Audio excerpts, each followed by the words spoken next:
Dans cette première vidéo New Retro Cars, nous allons vous présenter une auto attachante de la marque Panhard. Doyenne des marques françaises, Panhard fabriquait des autos visionnaires et en avance sur leur temps.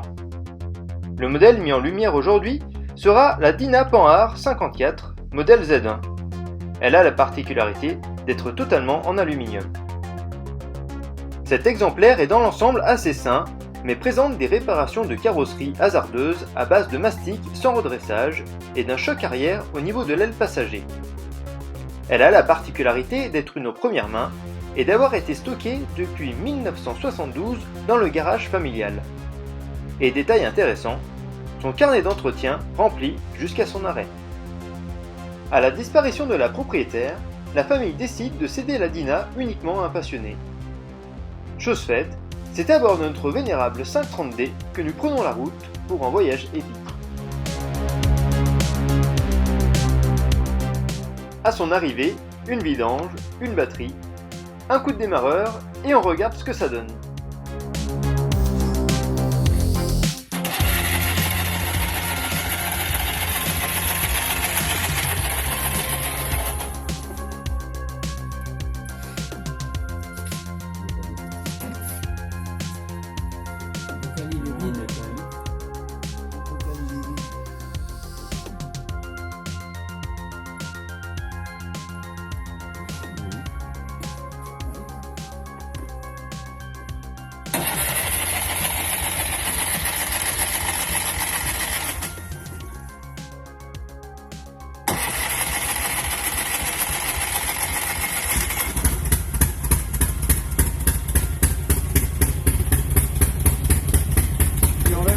Ouais.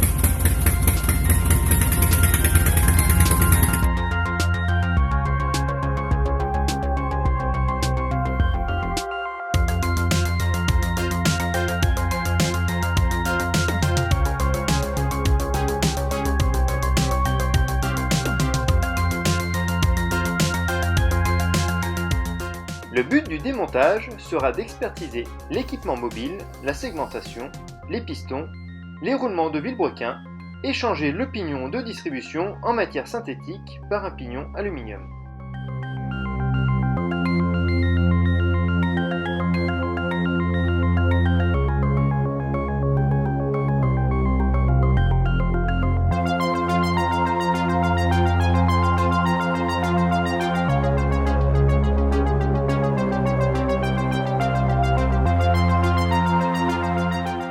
Les jeux du vilebrequin seront vérifiés et ses guides d'huile, appelés larmiers, nettoyés. Point faible de cette mécanique pouvant amener à sa casse.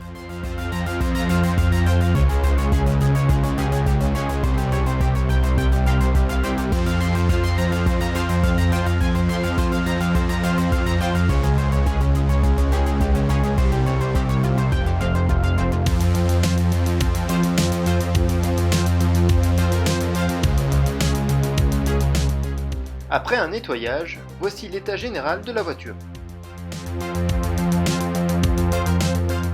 Les premiers travaux réalisés seront le débosselage de carrosserie,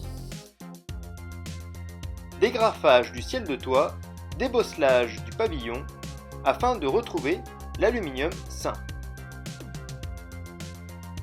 Le plus gros travail sera sur l'aile passager qui sera débosselée, redressée et ressoudée suite à un pli ayant engendré une fissure.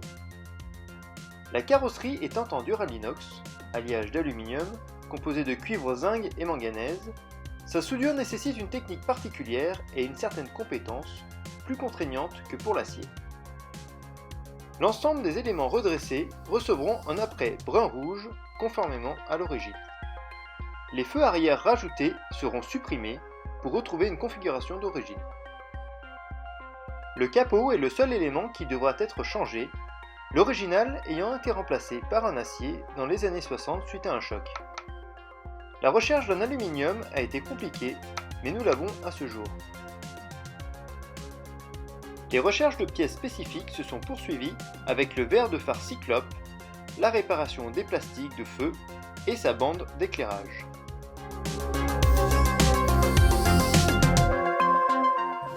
Pour voir la restauration de l'intérieur, rendez-vous au prochain épisode.